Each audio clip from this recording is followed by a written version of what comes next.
The Hindu राष्ट्र channel में आपका स्वागत है। आज हम बात करेंगे श्रीमद् भागवत गीता के बारे में।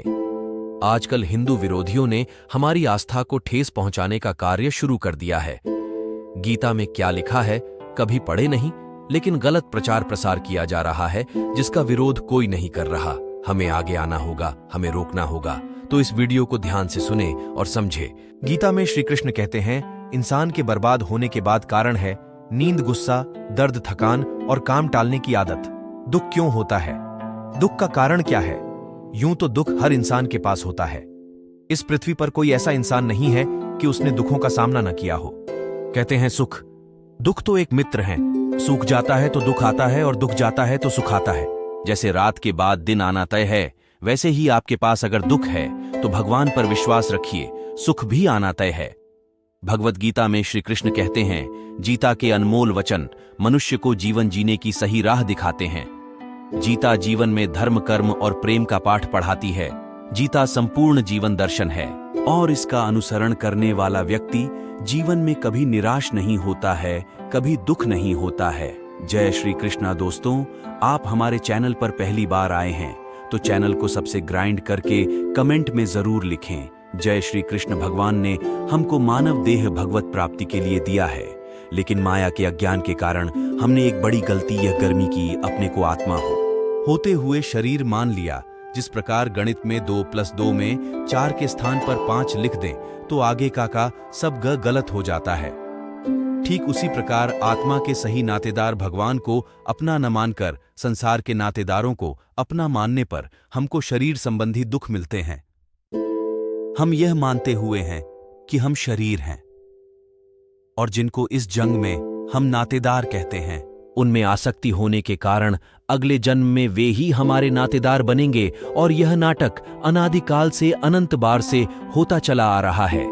भगवान की बहुत ग्रीवा है कि वे पूर्व जन्म का भूला देते हैं, अन्यथा संसार में सर्वत्र लड़ाई झगड़ा शुरू हो जाए तो इस प्रकार आत्मविस्मृति के कारण हम शरीर संबंधी सुखों के पीछे भाग रहे हैं। हम यह जानते हैं कि हम सुखी नहीं हैं, नाना प्रकार के तनाव जीवन में पाले हुए हैं, किंतु हम यह नहीं जानते कि दूसरे भी सुखी नहीं हैं। यदि हमको यह बोध हो जाए कि संसार में कोई सुखी नहीं है, हर कोई किसी न किसी प्रकार से दुखी है, तो तुरंत वैराग्य हो जाएं और भगवान के सन्मुख हो जाएं। इसे समझने की कोशिश करते हैं। एक आदमी हर समय भगवान से झगड़ा करता था कि आपने मेरी किस्मत में ही सारे दुख लिख दिए, बाकी सब लोग कितने सुखी हैं, उनके पास गाड़ी बंगला वैसा आदि सब है और मैं इतना गरीब हूं। मुझे बताइए प्रभु, आपने ऐसा क्यों किया है? तो भगवान ने उसकी आंखें खोलने की सोची। भ्रातृ में जब वह सोया दुस्वप्न में उसे आदेश दिया कि तुम्हारे जितने भी दुख हैं सब एक बोरे में डालकर मेरे मंदिर आ जाओ, मैं तुम्हें वहां मिलूंगा। उसकी नींद खुल गई।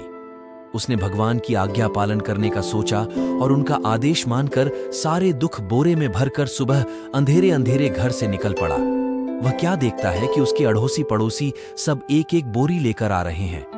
वह सोच में बढ़ गया, ये भी दुख है, भगवान में इन सबको भी स्वप्न दिया है। ये सब देखने में 2 बड़े सुखी लगते हैं और इनका बोरा तो मुझसे भी बड़ा है। उसे बहुत आश्चर्य हुआ। खैर, सब मंदिर पहुंचे। भगवान ने आकाशवाणी की कि इस दीवार पर कील डरे हुए हैं, अपने अपने बोरे की में लटकाकर बगल में खड़े हो जाओ और सोच लो कौन सा बोरा बढ़िया है, जो बोरा पसंद आए। मन ही मन सोच लें, कुछ समय के लिए बिजली जाएगी, उसी दौरान अपनी पसंद के बोरे के पास चले जाएं। जब बिजली आएगी, जो व्यक्ति जिस बोरे के पास खड़ा होगा उसे वह बोरा देना होगा। कुछ ही देर में बिजली बंद हो गई और जब बिजली आई तो पाया गया कि सब अपने अपने बोरों के पास ही खड़े हैं। ऐसा इसलिए हुआ क्योंकि हर व्यक्ति ने थी सोचा स्वयं के दुख दो, वह जानता है, परंतु दूसरे के बोरे में क्या निकले नहीं जानता ना हो सकता है। कुछ ज्यादा दुख निकले तो इस प्रकार यह भ्रम दूर हो गया कि हम ही दुखी हैं, बाकी सब सुखी हैं। जब तक भगवान को प्राप्त नहीं कर लेते तब तक कोई भी सुखी नहीं हो सकता। परमात्मा ही सब कुछ है, देने वाला भी वही है और लेने वाला भी हुई है। परमात्मा कहते हैं, जिसको भी जितना धन दौलत मिला है उसी में खुश रहना चाहिए।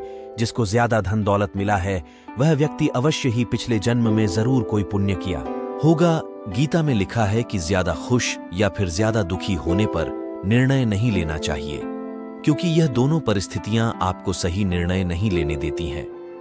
गड़बड़ी का मुख्य कारण आत्मविस्मृति है।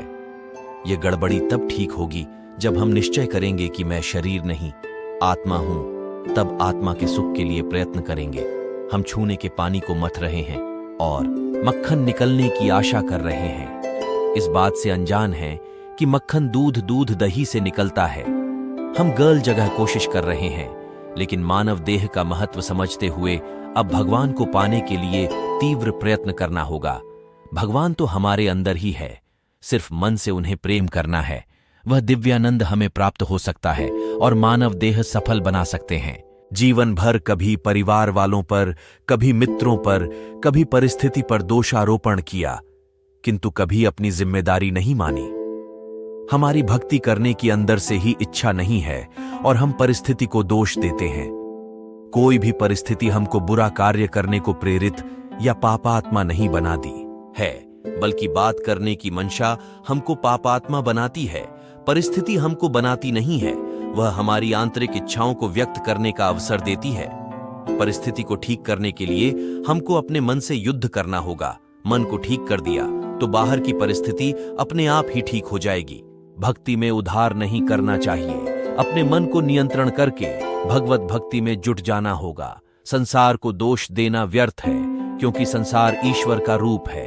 उपनिषद के प्रथम मंत्र के अनुसार भगवान में संसार बनाया ऐसा नहीं है, वरन भगवान ही संसार बन गए।